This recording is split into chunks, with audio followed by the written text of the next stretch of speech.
What's up everybody, and welcome to my first impressions of the Division beta. So by the time this video goes up, I'm guessing that the beta will be already over, but if not, I definitely recommend you trying to get a code and jumping into this beta so you guys can see what I'm talking about.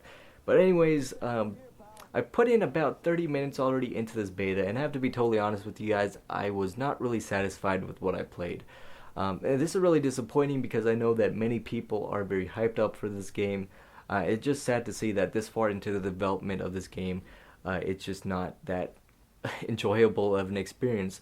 And before I go ahead and get into my complaints, I do want to talk about the graphics because I know a lot of you guys want to know if Ubisoft did another bait and switch. And to some extent they did, but for the most part, I feel like the graphics stayed pretty consistent to the original concept that they showed. There's definitely, a lot of this stuff that was shown in the demo, for example, as you guys can see, there was reflections.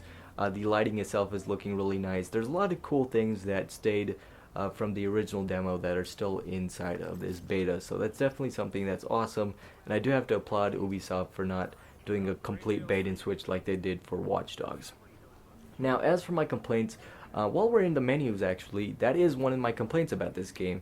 So not only in the pause menu, but also in the menu for the store, I feel like the menus are very convoluted and they weren't really thought about that much.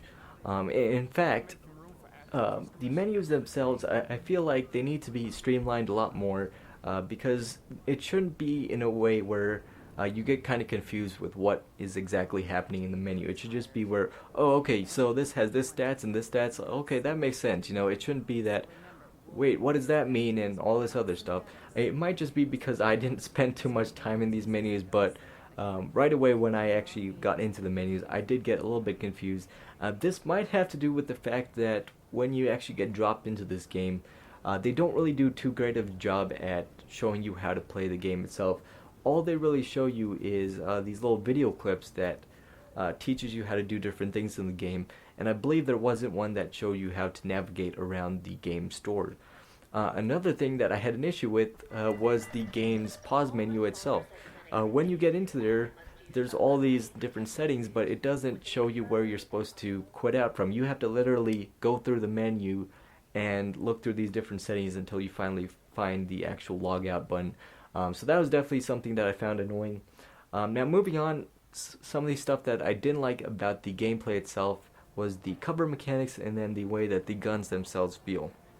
So as for the way that the guns feel, you would think with this being a Tom Clancy game, they would try to make sure that the guns themselves feel, very nice and that each gun feels very distinctive from each other. But that doesn't seem to be the case. In fact, the two guns that you start off with, which is an assault rifle and an SMG, they feel pretty much identical. The only thing that I felt was a little bit different was the rate of fire, but even the rate of fire, if you shoot your gun in a certain way, they feel pretty much identical. So that's pretty much that's pretty upsetting.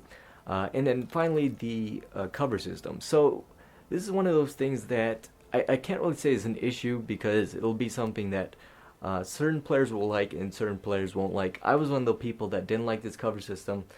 So they went with a more Gears of War or Army of Two styled cover system. So if you guys are familiar with those games, you'll know that the way the cover system in those games works is that as soon as you attach yourself to a piece of cover, button prompts will appear on your screen telling you what piece of cover you can move on to next. Now that's a good cover system. The problem with it is I don't feel like it suits an open world game like this. I think that a cover system like Uncharted or GTA would have much rather suited this game. And that's pretty much all I can say about it. Again, this is kind of one of those things that's kind of a case-by-case thing where some gamers will like it, some won't. I just felt like this cover system was kind of annoying because I felt like sometimes you would get stuck in the animation from moving from cover to cover, and that could definitely become something that's annoying, especially since this game has a PvP element to it. Anyways, that's all I have to say about the game. I didn't like it at all.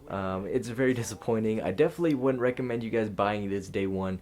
I would recommend, as of now, I would say wait for people who, wait for some YouTubers that are actually planning on buying this game to review it, to make a review about it. so that you can get an opinion off of that. I wouldn't recommend you watching like a video from IGN or GameSpot about it, just because it tends to be that when it comes to, you know, these gaming journalists and all this stuff, they tend to have more of a biased opinion just because the companies themselves are giving them, you know, these review copies and stuff like that.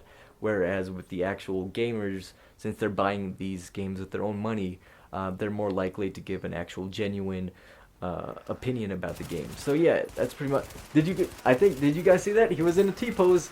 I'm pretty sure he was in a T-pose, but alright, that's pretty much it, guys. I'll see you guys in another video. I hope you guys enjoyed this video and found it informative. As always, comment, rate, subscribe, and I'll see you guys in another video. Alright, peace.